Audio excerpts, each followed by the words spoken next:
Hey everyone, it's Jessie G in the house. I'm just kidding. Hello everyone, welcome back to Jessie's Hangout. This is season 2, episode number 9. Welcome. Today's episode topic is all about the Harry Potter saga and the 20th anniversary movie that aired on January the 1st, 2022. I'm going to talk about that in today's episode. But before I get into the disclaimer that I'm going to read off to you guys, if you have not, I repeat, if you have not seen the Harry Potter movies, all 7 of them, and the 20th anniversary movie, go check those out on HBO Max right now before you listen to today's episode. I do not want to spoil this for anybody who has not seen it. That is why I'm putting this out there. So if you have not seen it, go check it out before you listen to today's episode. And with that said, let's get into the disclaimer and on to today's topic. Copyright disclaimer under Section 107 of the Copyright Act 1976, allowances made for fair use for purposes such as comment, criticism, news reporting, teaching, scholarship, education, and research. Fair use is a use permitted by the copyright statute that might otherwise be interfering. Non-profit or personal use tips the balance in favor of fair use.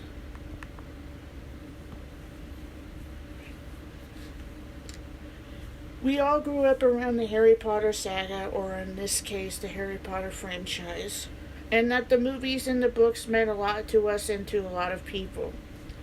We all still love them to this day. We will pass them down from our grandchildren, our children, and their children, and so on. The first Harry Potter book, that was called Harry Potter and the Sorcerer's Stone, first came out in 1997 by J.K. Rowling. The rest of the series and basically the books soon followed throughout the 90s and into the 2000s. It wasn't until 2001 when the first Harry Potter movie came to theaters on November the 14th, 2001, or in this case, 2001. 3 extraordinary gifted young actors would get the extraordinary opportunity to bring to life the 3 main characters of J.K. Rowling's first book, Harry Potter and the Sorcerer's Stone. Daniel Radcliffe, Emma Watson, and Rupert Grint brought to life the 3 main characters of the Harry Potter book. Harry Potter was played by Daniel Radcliffe, Hermione Granger was played by Emma Watson, and the redhead that made us laugh and that we grew to love throughout the Harry Potter series was none other than Ronald Weasley, played by Rupert Grint himself, or Grant, I should say, sorry. If I could botch any names in this right now, much apologies for that. Little did they know that over the next 10 years, the lives of all 3 of them would change forever. Rupert, Daniel, and Emma would not only become famous actors and actresses of the Harry Potter franchise, but they would also become very close friends and like family. And little did they know that they would be working with extraordinary gifted actors and actresses who have been doing this for a long time. They would get the extraordinary experience to play alongside them, and that they would meet very extraordinary gifted directors who are funny and have their own unique personality and their own unique twist on the movies. And also, little did they know that they would struggle throughout their own personal life and behind the scenes of the movie as well. There was several passing of some of the cast members that had something to do with the Harry Potter saga, who touched the 3 of them in many ways, who were close to them in many ways.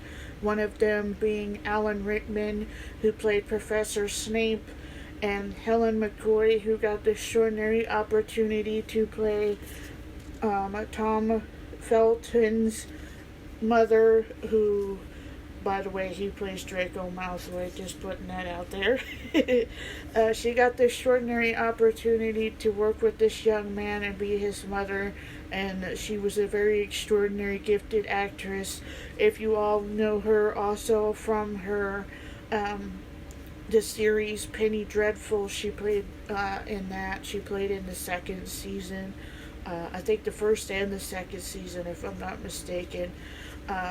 She's a really gifted actress, extraordinary gifted person. They both were, and it's sad that they passed away. They would be very missed a lot by not only the three main characters, the cast members, but also by the directors and their loved ones as well. Also, Emma Watson also discussed her own personal struggles throughout the filming and what it meant to her to play Hermione Granger. And even Daniel Radcliffe kind of talked about what it meant for the Harry Potter franchise, and that it meant more to him now than it did when they first did it. When you get older and you look back on it, you have different feelings than what you had when you were first going through it. Your feelings will always change. They will never be the same. And it did for the three of them. They became close friends. They grew up together. They grew up around, like I said, they grew up around the cast members who have done acting for years, like Dame Maggie Smith herself, and Gary Oldman, who played Sirius Black. Daniel Radcliffe got to sit down with him and reminisce about the certain parts of the movie Prisoner of Azkaban that really stuck with them. And Tom Felton got to talk about his role as being Draco Malfoy and what it was like to play with Jason Isaac and Helen McCoy throughout the Harry Potter series, and what it meant for him. And he got to sit down with two very extraordinary gifted actors, the actor that played Neville Longbottom and another gifted actor who was in the Harry Potter series. We also, and so did Rupert Grint, they got to sit down with Oliver and James Phillips, and also their on-screen father, who played their father in the Harry Potter series, which was really cool, seeing the Weasleys sit down in their house, the set of their house, and just reminisce about what it meant to be a Weasley, what it meant for them to be together, what memories they have of each other. And Oliver and James talked about how they got their parts as the Weasley Twins, the troublemakers of the series, who like to get themselves into trouble, a bunch of other misfits. That all made us laugh in our own unique way, and they're truly extraordinary gifted actors. They're completely funny in real life. It's truly extraordinary that they got to have this experience. So it was really cool seeing them. It was very surreal to see them back at Hogwarts, all of them back at Hogwarts after 20 years. So much has changed over 20 years. They've grown up. They've played in other movies. They've done other things in their personal lives. And it was just really, really, really, truly amazing to see them back in their own element that started their careers, that made them who they are today. And it's truly extraordinary. And when the 20th anniversary aired on January the 1st of 2022, let me just say, I needed a Kleenex box. I was like, who cut the onions in here? It was a tearful one. It was a happy one. It was bittersweet in a lot of ways. It was nice seeing them all reunite. There were some actors and actresses that weren't there, but they all touched on them and how they felt, and it was truly extraordinary. We got to see the actor who played Hagrid. He got to talk about his feelings towards the movie and Hagrid's legacy, and it was a very tearful one, to say the least. It was nice seeing them reminisce, and I can't believe that it's been 20 years already, as the time just really flies. And it's really, truly heartwarming to go back down memory lane and to see how far that these three extraordinary gifted people have become. They've come so far. They have come so far in their lives. They've learned a lot from a lot of the cast members, such as Gary Oldman, Alan Rickman. You know, they've taken a lot from Jason Isaac and Helen McCoy and Maggie Smith. They've taken a lot from them and from each other. And Emma Watson talks about her friendship with Tom Felton, and how their extraordinary relationship became almost like they were brother and sister. They were that close. They were like two peas in a pod, so to speak. And it was truly extraordinary to see him, because he's such a nice guy, and he really truly brought Draco Malfoy to life, and he really did extraordinarily amazing at it, and we couldn't ask for a better Draco Malfoy than him. And it's truly amazing to see all of them back. Whenever they release Harry Potter and the Cursed Child, one of J.K. Rowling's books, we're all going to be all over that, just saying. And I'm going to be all over that too, we all are. They also reminisced about all of the premieres that they went through. There was one thing that really stuck out for me that I didn't have any idea, is Emma Watson talked about her struggles with playing Hermione Granger and the struggles she went through with the fame of being part of the Harry Potter franchise, and how she almost quit playing Hermione. She almost left the whole thing, and how Tom Felton and Rupert Grint and, of course, Daniel Radcliffe helped her realize that she's a part of something amazing, and to leave it would be devastating for them and to the people that she's touched so much of, and the fans that she touched, and how much it meant to them.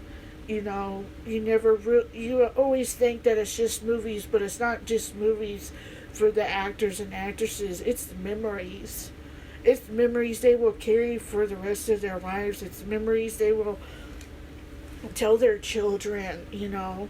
It's memories that they will carry with them. There's always going to be that one franchise, that one movie, or that one saga that sticks with you for the rest of your life, and that will become the biggest part that makes you the actor and actress that you are. And not only your personality and who you are as a person as well, but, you know, you're always going to look back on that and go, wow, I actually did that. I was actually a part of that.